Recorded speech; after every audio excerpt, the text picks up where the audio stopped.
என்ன படம் ரொம்ப சிறப்பா இருக்கு. இந்த 26ல தேவையான இந்த படம் ஒரு மாற்றத்தை உருவாக்குனது. பட் லேட்டா வந்தாலும் இப்போத்த சிச்சுவேஷனுக்கு கரெக்டான படம் தான். ரசிகர்களோட வரவேற்பு ரொம்ப ஆரவாரமா இருக்கு. இப்ப நீங்க பாத்துருப்பீங்க வெளியே அடுத்த ஷோ இது. ஃபர்ஸ்ட் ஷோ நாங்க இது பண்ணா இப்ப அடுத்த ஷோக்கு இது நல்ல வரவேற்பு இருக்கு. நீங்க வெளில போனாலும் தெரியும். அது இந்த படத்துல முக்கியமான விஷயம் வந்து எல்லாரும் ஒண்ணுதான், பிறப்புக்கும் எல்லா இருக்குங்கிறது அவர் தெளிவு கூட சொல்லியிருக்காரு. எல்லா மதம் ஒண்ணுதான் அப்படிங்கிற மாதிரி, ஜாதி இல்ல மதம் இல்லைங்கிறது ஒண்ணுதான் சொல்லியிருக்காரு. அது வரவேற்று ரொம்ப ரொம்ப நல்லா இருக்கு. கமர்ஷியலா சென்டிமெண்டா எல்லாமே இல்லை, எல்லாத்துக்கும் பிடிச்ச மாதிரி இருக்கு. ஃபர்ஸ்ட் டைம் இப்போதான் ஃபர்ஸ்ட் டே எஃப்எஸ் பார்க்குறேன். யாரோ சொன்னாங்க கேசரி கிண்டி வச்சிருக்காங்க, பொங்கல் கிண்டி வச்சிருக்காங்கன்னு. பேசுறவங்க பேசிட்டு போட்டு தளபதி படம் 500 கோடி 1000 கோடி வேணா அடிக்கும். ரொம்ப நாள் கழிச்சு இந்த படம் வந்திருக்கு. ஆமாங்க, நிறுத்தினாங்க, பரவாயில்ல நிறுத்திட்டு போட்டு. பாக்ஸ் ஆஃபீஸ் நாங்க தான் எப்படி இருந்தாலும் தியேட்டர்ல பாக்குற ஃபீலிங்ஸ் செம்மையா இருந்துச்சுங்க. ஃபர்ஸ்ட் டைம் பாக்குறேன், இதுவரை பார்த்ததே கிடையாது. ஆசைப்பட்டேன் இல்லைங்க, தியேட்டர்ல பார்த்துருக்கேன், எஃப்டிஎஃப்எஸ் பார்த்தது கிடையாது.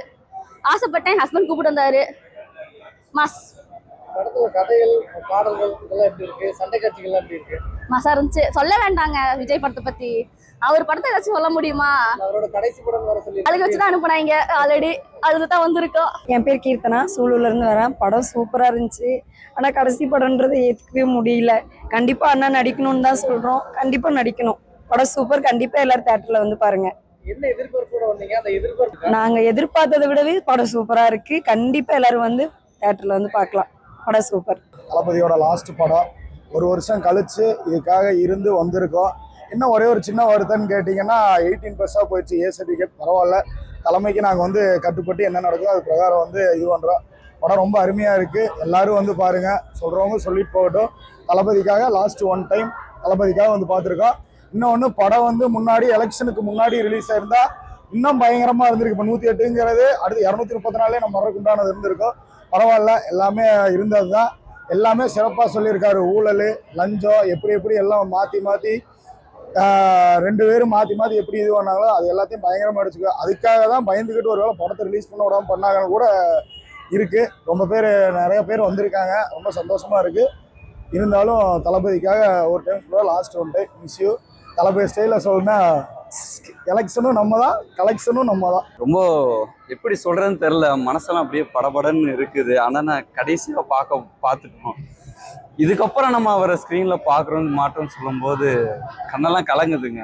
ரொம்ப வருத்தமாக இருக்குது. ஆனால் அண்ணனை ஸ்க்ரீனில் பார்த்ததுக்கப்புறம் ரொம்ப கூஸ்பம்ஸ் ஆகிட்டாங்க. ரொம்ப சந்தோஷமாக இருக்குது, நிம்மதியாக இருக்குது. அதை தாண்டியும் ரொம்ப வருத்தமாகவும் இருக்குது. இதுக்கப்புறம் நம்ம அவரை ஸ்க்ரீனில் பார்க்க மாட்டோம் அப்படின்னு சொல்லும்போது இதுக்கு மேலே என்ன பேசுறதுன்னு தெரில. அண்ணனோட இந்த ஆட்சி கண்டிப்பாக நல்ல ஆட்சியாக இருக்கும். அண்ணன் தான் என்னைக்குமே முதலமைச்சராக இருப்பார். இது நிச்சயம் நடக்கும். இது 5 வருஷம் இல்லை, எத்தனை வருஷம் ஆனாலும் சரி, அண்ணன் தான் சிஎம். அண்ணன் தான் சிஎம். ஜனநாயகன் பார்த்தீங்கன்னா நம்ம ஜனநாயகத்தை கண்டிப்பாக காப்பாற்றுவார். கண்டிப்பாக தமிழ்நாடு மேல்மேலும் வளர்ச்சி அடையும். ஜனநாயகன் படம் வேறு லெவலில் இருக்குது. வி மிஸ் யூ அண்ணா, வி மிஸ் யூ தளபதி.